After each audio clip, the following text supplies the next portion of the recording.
নমস্কার, Rishibani institute of Vedic অ্যাস্ট্রোলজির পক্ষ থেকে স্বাগত জানাই আজকের জ্যোতিষ আলোচনায়। আমি শান্তনু আপনাদের সঙ্গে। আলোচ্য বিষয় মঙ্গলের সক্ষেত্রী ভবন। মঙ্গল প্রবেশ করতে চলেছে নিজের ঘরে, শক্তি পাবে রাশিচক্র এবং তার ফলে প্রত্যেকটা মানুষ নিজের ইচ্ছা, নিজের উদ্দেশ্যগুলোকে সম্পূর্ণ করবার কিছু সুযোগ পাবে। 11ই মে মঙ্গল নিজের ঘর মেষে, অগ্নিতত্ত্বের গ্রহ মঙ্গল তার পূর্ণ শক্তিতে অবস্থান করবে মেষ রাশিতে এবং সেই সময় কিন্তু কিছু দিনের জন্য মঙ্গল পাবে রবি মঙ্গল যোগ। রবি মঙ্গল যোগ মঙ্গলের শক্তিকে আরও বাড়িয়ে তুলবে। এই যে জলরাশি থেকে মঙ্গল প্রবেশ করবে অগ্নিতত্ত্বের রাশি মেষে এবং সেটা তার নিজের ঘর, এই সময় কিন্তু কালপুরুষে আসবে প্রচুর এনার্জি, একটা পরিবর্তন প্রবণতা এইটা দেখতে পাওয়া যাবে। 11ই মে থেকে 20 জুন পরিবর্তন আসবে আপনার জীবনে, পরিবর্তন আসবে আপনার রাষ্ট্রীয় ব্যবস্থায়, পরিবর্তন আসতে চলেছে সাধারণ বিশ্ব রাজনীতির ক্ষেত্রেও। এই যে ভয়ঙ্কর যুদ্ধ পরিস্থিতির মধ্যে আমরা রয়েছি, এখান থেকে কিন্তু একটা শান্তি স্বস্তির বাতাবরণ আমরা দেখতে পাবো। এই যে মঙ্গলের উপর রাহুর দৃষ্টি পড়ার কারণে বা মঙ্গল রাহু সংযোগের কারণে প্রেডিক্টেড, যেটা আমরা আগেই আশা করেছিলাম, একটা যুদ্ধ পরিস্থিতি সৃষ্টি হতে পারে, পরিবর্তন হতে পারে বিশ্ব রাজনীতির চিন্তা ভাবনা, সেই সমস্তগুলো কিন্তু হয়েছে। আর এর পরে মঙ্গল সক্ষেত্রী হওয়ার পরে কোনো বিশেষ শক্তি সে প্রদর্শন করতে পারবে, কোনো বিশেষ শক্তি সে অবদমিত হবে এবং আলটিমেটলি ফিরে আসবে শান্তি। বড় বিপদের সম্ভাবনা থাকলেও নিয়ন্ত্রণ থাকবে তার ওপরে। আজকে আমরা আলোচনা করব মেষ রাশির বিষয়ে। কালপুরুষের প্রথম রাশি, মঙ্গল সক্ষেত্রী হচ্ছে। স্বাস্থ্যের ক্ষেত্রে উন্নতি দেখতে পাওয়া যাবে। মেষ হয়ে উঠবেন কিছুটা অ্যাডামেন্ট এবং অ্যাগ্রেসিভ। প্রত্যেকটি বিষয়ে মেষ তার মতামত জাহির করতে চাইবেন, প্রকাশ করতে চাইবেন নিজের অস্তিত্বকে, নিজেকে প্রকাশিত করার ক্ষমতা এটা মেষের ক্ষেত্রে দেখতে পাওয়া যাবে। স্পষ্ট কথা বলার ক্ষমতা, প্রতিবাদী মানসিকতা মেষের ক্ষেত্রে বাড়তে দেখতে পাওয়া যাবে। জীবনের প্রতিটা পদক্ষেপে উন্নতির সুযোগ মেষ কিন্তু প্রাপ্ত হবেন। ধীরে ধীরে নিজের লক্ষ্য পুনরুদ্ধার করবার চেষ্টা, এটা আমরা মেষের ক্ষেত্রে দেখতে পাবো। মানসিক দিক থেকে মেষ কিন্তু নিজেকে চাপ মুক্ত করতে পারবেন। বিপদ থেকে উদ্ধার করা, কিছু বিপজ্জনক কাজের মধ্যে নিজেকে প্রবেশ করিয়ে নেওয়া, চাকুরি প্রাপ্তির সম্ভাবনা প্রত্যেকটি আমরা মেষের ক্ষেত্রে দেখতে পাবো। হ্যাঁকে হ্যাঁ বলতে পারবেন মেষ, নাকে না বলতে পারবেন। দীর্ঘকাল ধরে যে অত্যাচার, যে অবদমন মেষ মুখ বুজে সহ্য করেছিলেন, সেই জায়গা থেকে বেরিয়ে আসতে পারবেন মেষ রাশি বা লগ্নের মানুষরা। সোজাকে সোজা, বাঁকাকে বাঁকা, এটা করবার ক্ষমতা মেষের ক্ষেত্রে আসবে। নিজের কর্মক্ষেত্রে যারা অবদমিত হয়েছিলেন তারা কিন্তু এবার একটা প্রপার ডিসিশন নিতে পারবেন। সবচেয়ে বড় জিনিস, জীবনে মেষের ক্ষেত্রে পরিবর্তন আসছে। দীর্ঘদিন ধরে ভাবছেন চাকরি পাল্টাবেন, চাকরি পাল্টাবেন, চাকরি পাল্টাবেন, বাট সুযোগই আসছে না।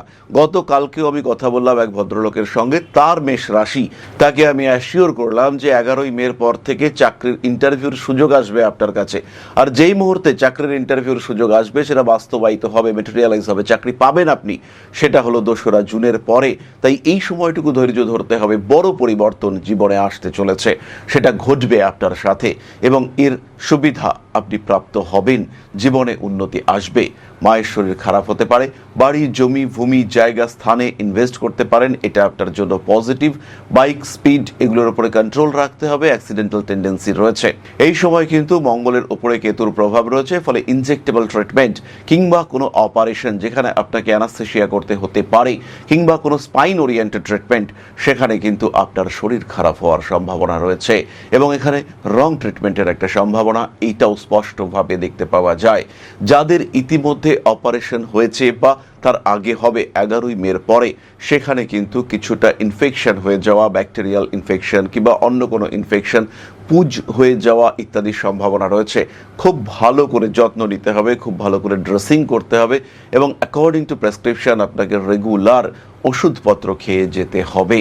ফিরে আসতে পারে পুরনো প্রেম, অনেক দিন ধরে না বলা কথা সেটা প্রকাশ করতে পারবেন মেষ। ঝগড়াঝাটির ক্ষেত্রে, অশান্তি সৃষ্টির ক্ষেত্রে মেষের গ্রহণযোগ্যতা বাড়বে। মেষকে একটা স্বীকৃতি দেবে মানুষ যে হ্যাঁ তুই ঝগড়া করতে পারিস। তো এই জায়গাটা কিন্তু মেষ উদ্ধার করতে পারবেন। মানবিকতার ক্ষেত্রে মেষ উন্নতি করতে পারছেন। বাড়বে সামাজিকতার বোধ, আইনি জটিলতা, আইনি অশান্তি, এগুলো থেকে নিজেকে মুক্ত করবার সুযোগ এটা মেষের ক্ষেত্রে সৃষ্টি হতে পারে। বাড়ি পাল্টানোর চিন্তা চেষ্টা মেষ করতে পারেন। ভাবনা চিন্তার গভীরতা বাড়বে না, এবং এই সময় ক্রিয়েটিভ ফিল্ডে খুব যে তীক্ষ্ণ বুদ্ধির পরিচয় মেষ দিতে পারবেন সেটাও হবে না। যাকে ভালোবাসেন তাকে গিয়ে সরাসরি ভাই তোমায় বিয়ে করব, এইরকম একটা মেন্টালিটি এটা দেখতে পাওয়া যাবে মেষ রাশি বা লগ্নের মানুষদের ক্ষেত্রে। রয়েছে সন্তান প্রাপ্তির সম্ভাবনা, রয়েছে রোগ মুক্তির সুযোগ। নিজেকে ভালো করে এনার্জাইজ করুন মেষ রাশি বা লগ্নের মানুষরা। 11ই মে থেকে ভালো দিন আসছে, তার জন্য নিজেকে আরেকটু অ্যাক্টিভ করে তোলার চেষ্টা এটা করা যেতে পারে। আমরা চলে আসবো নাক্ষত্রিক আলোচনা প্রসঙ্গে। তার আগে বলি, যারা জ্যোতিষ শিখতে চান, যারা বাংলা ভাষায় জ্যোতিষ শিখতে চান, তাদের জন্য শ্রেষ্ঠ institution Rishibani. Systematic scientific syllabus, proper faculty system, আমার গাইডেন্স, তার সঙ্গে সঙ্গে সঠিক শিক্ষা, সঠিক সার্টিফিকেশন এবং একটা সার্বিক সাহায্য এটা আপনারা পাবেন। জ্যোতিষ মানে শুধু জ্যোতিষ নয়, শিখবেন বাস্তুশাস্ত্র, সংখ্যাতত্ত্ব এবং হস্তরেখাবিদ্যা। ফলে শিক্ষা হবে সার্বিক এবং সামগ্রিক। আপনার জীবনে উন্নতি নিয়ে আসবে এই শিক্ষা। এবং জ্যোতিষ শিখতে চাইলে, বাংলা ভাষায় জ্যোতিষ শিখতে চাইলে সরাসরি আসতে হবে ঋষিবাণীর আঙ্গিনায়। এ বিষয়ে কোনো প্রশ্ন নেই, কোনো দ্বিমত নেই। জ্যোতিষ শিখতে আপনি পারেন অনলাইনে ঘরে বসে, জ্যোতিষ আপনি শিখতে পারেন অফলাইনে আমাদের মন্দিরে বসে, আপনি জ্যোতিষ শিখতে পারেন রেকর্ডেড ক্লাসে নিজের সময় অনুযায়ী, নিজের সুবিধা অনুযায়ী। সুতরাং অপশন আপনি বাছুন, কিন্তু ডিসিশন একটাই, সেটা হলো ঋষিবাণী।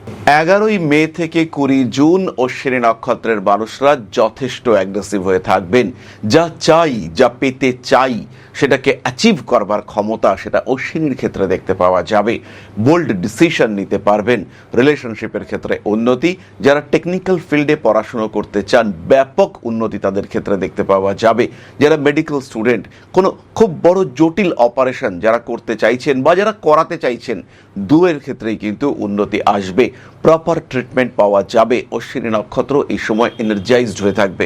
প্রপার ট্রিটমেন্ট করবার ক্ষমতা দেবে অশ্বিনী নক্ষত্র, বাড়িয়ে তুলবে আপনার ইমিউনিটি, এবং এর ফলে আপনার গ্রোথ রেট, সাকসেস রেট সেটাও কিন্তু বাড়বে। অশ্বিনী নক্ষত্রের মানুষরা এই সময় ট্রেডিং স্টার্ট করতে পারেন। নিজের জন্য আরেকটু করে ভাবা এই সময় শুরু করতে পারেন। জিম যাওয়া, এক্সটেন্সিভ এক্সারসাইজ করবার টেন্ডেন্সি এটা বাড়বে। অতিরিক্ত ওজন তোলার মানসিকতা এটা অশ্বিনীর ক্ষেত্রে বাড়বে। এটা কিন্তু বিপজ্জনক। ঘাড়ে, পিঠে, শিরদাঁড়ায়, মাথার পেছন দিকে চোট লাগতে পারে। জিমে বা যে কোনো বিপজ্জনক জায়গায় ভীষণ সাবধান থাকতে হবে। অশ্বিনীকে কিন্তু ইলেকট্রিসিটি থেকেও সাবধান থাকতে হবে। যে কোনো অ্যাপের মাধ্যমে ট্রানজাকশন সাবধান হতে হবে অশ্বিনীকে। সন্তান প্রাপ্তির জন্য কিছু মেডিসিন ওরিয়েন্টেড ব্যাপার স্যাপার ঘটতে পারে। ব্যবসায়িক ক্ষেত্রে উন্নতির সংযুক্ত রয়েছে। নতুন ব্যবসা ভরণে শুরু করতে পারেন। রিলেশনশিপ ম্যানেজমেন্টের ক্ষেত্রে আরেকটু সচেতন, আরেকটু সতর্ক হয়ে উঠতে হবে ভরণীকে। প্রেম, ভালোবাসা ইত্যাদি ক্ষেত্রে ভরণীর বেশ উন্নতির সম্ভাবনা রয়েছে। ভরণী নক্ষত্রের মানুষরা তারা কিন্তু কিছু আইনি সমস্যার মধ্যে জড়িয়ে পড়তে পারেন। প্রতিবাদ করুন, কিন্তু প্রতিবাদের সময় অবশ্যই নিজের উপর নিয়ন্ত্রণ রাখার চেষ্টা সেটাও অবশ্যই করুন। ভরণী নক্ষত্রের মানুষদের ক্ষেত্রে রেসপন্সিবিলিটি বৃদ্ধির সম্ভাবনা অনেকটাই বেশি। মায়ের শরীর স্বাস্থ্য নিয়ে ভরণী কিছুটা সমস্যার মধ্যে পড়তে পারেন। কিছু ব্যতিক্রমী চিন্তা ভাবনা এটা ভরণী নক্ষত্রের মানুষদের ক্ষেত্রে সৃষ্টি হতে পারে। খাদ্য সংক্রান্ত বিষক্রিয়ায় কষ্টপ্রাপ্ত হতে পারেন ভরণী। আর আরেকটি বিষয় খেয়াল রাখতে হবে, ভরণী নক্ষত্রের মানুষদের অতি সরল অ্যাটিটিউড এইটা কিন্তু ডিস্টার্ব করতে পারে আপনাকে। কেউ কিছু একটা বললো, আপনি শুনলেন, মানলেন, বুঝলেন এবং সেই অনুযায়ী কাজ করলেন, আর তারপরে দায়িত্ব নিয়ে নিজেকে বিপদের মধ্যে ফেললেন। এটা ভরণীর ক্ষেত্রে হতে পারে। শিরদাঁড়ার যন্ত্রণায় কষ্টপ্রাপ্ত হতে পারেন। ব্যবসার ক্ষেত্রে সচেতন হন। আগুন এবং তড়িৎ থেকে সাবধান থাকুন। কাউকে বেশি উপকার করবার দরকার নেই। আর নিজের ক্ষতি করে উপকার, যেটা ভরণী মাঝে মাঝেই করে থাকেন, ওটা তো একদম বন্ধ করতে হবে। ভরণী নক্ষত্রের মানুষদের নিজেকে নিয়ে আরো আরো আরো বেশি সচেতন হতে হবে। পরবর্তী নক্ষত্র কৃতিকা। ব্যবসায়িক ক্ষেত্রে উন্নতির সুযোগ রয়েছে। নতুন প্রেমে পড়তে পারেন। অ্যাগ্রেসিভ মুভমেন্ট বিপজ্জনক। ব্যবসায় উন্নতি আসছে। বিদেশ যাত্রা, উচ্চশিক্ষা, টেকনিক্যাল ফিল্ডে যাত্রা ইত্যাদি ঘটবে। কোনো প্রফেশনাল ট্রেনিং এটা নিতে পারেন। বিশেষ করে ইলেকট্রনিক্স বা ইলেকট্রিক্যাল ফিল্ডে কোনো ট্রেনিং সেটা আপনার জন্য ভীষণ ভীষণ পজিটিভ। মান সম্মান বাড়তে দেখতে পাওয়া যাবে। কৃতিকা নক্ষত্রের মানুষরা অ্যাগ্রেসিভ।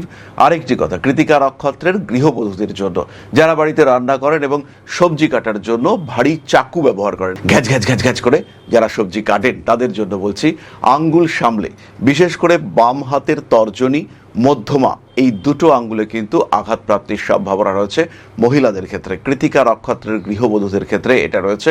আর এই আঘাত কিন্তু একটু গভীর হতে পারে, অনেকটা রক্ত বেরিয়ে যেতে পারে শরীর থেকে, তাই সাবধান হতে হবে। যাই হোক, এরপরে আমরা চলে আসব প্রতিকারের আলোচনায়। মঙ্গল সক্ষেত্রী হচ্ছে মেষের জন্য সময় পজিটিভ, 100% পজিটিভ। পরিবর্তনের সুযোগ আপনি পাচ্ছেন, একে কাজে লাগাতে হবে। স্পেশালি 2রা জুন থেকে 20 জুন 18টা দিন জীবনে বিরাট পরিবর্তন আসতে পারে। এই সময়ের প্রত্যেকটা মুহূর্তকে ব্যবহার করার দায়িত্ব আপনার, প্রত্যেকটা মুহূর্তকে কাজে লাগাবার দায়িত্ব আপনার, আর নিজের জীবন সেটা আপনারই। এই কম্বিনেশন মঙ্গল সক্ষেত্রী বৃহস্পতি তুঙ্গ সহজে কিন্তু আসবে না। যাই হোক, মঙ্গল সঞ্চারের জন্য মেষ রাশি বা লগ্নের মানুষদের বিরাট প্রতিকারের প্রয়োজনীয়তা নেই। তবে এই সময়কে পুরোপুরি কাজে লাগাবার জন্য আপনি অবশ্যই রেড মিট সেবন করতে পারেন। ঝলসানো পোড়া মাংস, কাবাব টাইপের খাওয়া দাওয়া এটা করা যেতে পারে। এটা কিন্তু আপনাদের জন্য পজিটিভ রেজাল্ট দেবে। তাছাড়াও খুব কাছের বন্ধু বান্ধবকে একটু ট্রিট দিতে পারেন, এটাও আপনাদের জন্য পজিটিভ। কিন্তু খেয়াল রাখতে হবে সেই খাবারের মধ্যে যেন অবশ্যই রেড মিট থাকে। যাই হোক, চলে আসবো আমরা আলোচনার পরবর্তী পর্যায়ে, অর্থাৎ আপনাদের প্রশ্নে জ্যোতিষের উত্তর। তবে তার আগে একটি ছোট্ট বিষয় আপনাদের সঙ্গে শেয়ার করতে চাইবো। জীবনে বারবার প্রচেষ্টা আপনার ব্যর্থ হচ্ছে, চাকরি পাওয়ার জন্য দীর্ঘদিন ধরে চেষ্টা করছেন, সাকসেস আসছে না, কোনো একটা বিশেষ বিষয় প্রাপ্তির জন্য লড়াই করে যাচ্ছেন, লোনের জন্য অ্যাপ্লাই করছেন, লোন স্যাংশন হচ্ছে না, হতে পারে এটা আপনার প্রচেষ্টার অভাব রয়েছে। আবার এটাও হতে পারে যে এটা আপনার দুর্ভাগ্য, কোনো না কোনো কারণে গ্রহ অবস্থান আপনাকে সাপোর্ট করছে না, কোনো না কোনোভাবে আপনার বাড়ির উত্তর দিকটি ডিস্টার্বড হয়ে রয়েছে, অথবা কোনো না কোনোভাবে আপনার নাম সরাসরি রাহুর সঙ্গে কমিউনিকেট করেছে। এর কারণে কিন্তু ক্রমাগত দুর্ভাগ্য আপনাকে গ্রাস করতে পারে, ক্রমাগত অস্থিরতায় ডিস্টার্ব হতে পারে আপনার সাধারণ জীবন, পারিবারিক জীবন, সাংসারিক অবস্থা, রাজনৈতিক ক্ষেত্র কিংবা কর্মক্ষেত্র। এই জায়গা থেকে, এই সমস্যা থেকে নিজেকে বার করে নিয়ে আসার জন্য একজন জ্যোতিষ হতে পারে আপনার শ্রেষ্ঠ বন্ধু। তাই সমস্যা যদি কন্টিনিউয়াস হয়, নিজেকে যদি একটু ভালো রাখতে চান, সেই ক্ষেত্রে সরাসরি সংযোগ করুন আপনার জ্যোতিষ বন্ধুর সঙ্গে। জ্যোতিষশাস্ত্র এমন একটা শাস্ত্র যেটা আপনার প্রবলেমগুলোকে চিহ্নিত করতে সাহায্য করবে। আমি কখনো বলবো না যে এই শাস্ত্র ম্যাজিক, আমি কখনো বলবো না যে আপনার ভাগ্যকে সম্পূর্ণ বদলে আপনাকে বিরাট একটা জায়গায় আমরা পৌঁছে দেব, কিন্তু যেটা আপনার চাহিদা, যেটা আপনি পেতে পারেন কিন্তু পাচ্ছেন না, সেটা পেতে আপনাকে সাহায্য করব। যতটুকু আপনার এবিলিটি, তার 100%কে ইউটিলাইজ করতে আমরা আপনাকে সাহায্য করব। ম্যাজিক নয়, লজিকে বিশ্বাস করতে শেখাবো আমরা, আর আপনার জীবন থেকে ম্যাক্সিমামটা পাওয়ার সুযোগ আমরা আপনাকে করে দেব। সুতরাং জীবনে বারবার আঘাত পেতে পেতে যখন থেমে যেতে চলেছে আপনার জীবন, সেই সময় সরাসরি যোগাযোগ করুন, কোনো রকম দেরি না করে ইমিডিয়েট কানেক্ট করুন আমাদের সঙ্গে। ঋষিবাণী রয়েছে আপনার পাশে, আমরা রয়েছি আপনার পাশে। বাধা, বিপত্তি, সমস্যা এগুলো জীবনের অঙ্গ, আর পজিটিভিটি সেটাও জীবনের অংশ। তাই বাধা বিপত্তিকে পাশে সরিয়ে রেখে পজিটিভিটিতে বাঁচার সুযোগ খুঁজে নিতে সরাসরি যোগাযোগ করুন ঋষিবাণীতে। ভাগ্যের পরিবর্তন সম্ভব, পজিটিভলি সম্ভব। ভালো থাকাটা এমন কিছুও কঠিন বিষয় নয়, তাই আপনি এটা অবশ্যই অ্যাচিভ করতে পারেন। শেষ হয়ে যাওয়ার আগে আরেকবার চেষ্টা করতে খুব একটা ক্ষতি নেই।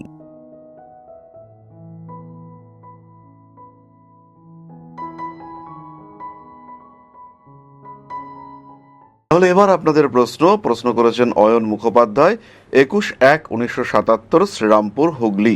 বিকেল 5টা 5, কুম্ভ রাশি, কর্কট লগ্ন, ধনিষ্ঠা নক্ষত্র। লগ্নে শনি বক্রী, এখন শনির মহাদশা চলছে, সঙ্গে 7.5। আর্থিক পরিস্থিতি সম্পর্কে জানতে চাই। অয়নবাবু, প্রথমেই লক্ষ্য করুন, অর্থনৈতিক ক্ষেত্রে এখনো 1.5 বছর আপনাকে টাফ টাইম কাটাতে হবে। এই সময় প্রথম কাজ হচ্ছে ঋণ গ্রহণ বন্ধ করা, আর মানুষকে ঋণ দান সেটাও বন্ধ করা। মানি ম্যানেজমেন্টের জন্য প্রপার প্ল্যানিং করতে হবে। সেই ক্ষেত্রে সেপ্টেম্বর 2027-এর পর থেকে ফিনান্সিয়াল কন্ডিশন অনেকটাই ভালো হবে। টাকা পয়সা রাখতে পারবেন, কিছুটা হলেও সেভিংস আপনি চোখে দেখতে পাবেন। তাহলে আজকের আলোচনা আমরা আর দীর্ঘায়িত করব না। সবাই সুস্থ থাকুন, ভালো থাকুন। মা শ্রী শ্রী আদিশক্তির পূর্ণ আশীর্বাদ বর্ষিত হোক আপনাদের উপর। সমৃদ্ধ, আরো সমৃদ্ধ হয়ে উঠুক আপনাদের প্রত্যেকের জীবন। জয় মা আদিশক্তি। নমস্কার। ॐ अकारादि पञ्चाशद्वर्णेभ्यो स्वाहा। ॐ प्रतिपादादि तिथिभ्यो स्वाहा। ॐ कृष्णपक्षाय स्वाहा। ॐ शुक्लपक्षाय स्वाहा। ॐ अमावस्याय स्वाहा। ॐ पूर्णिमाय स्वाहा।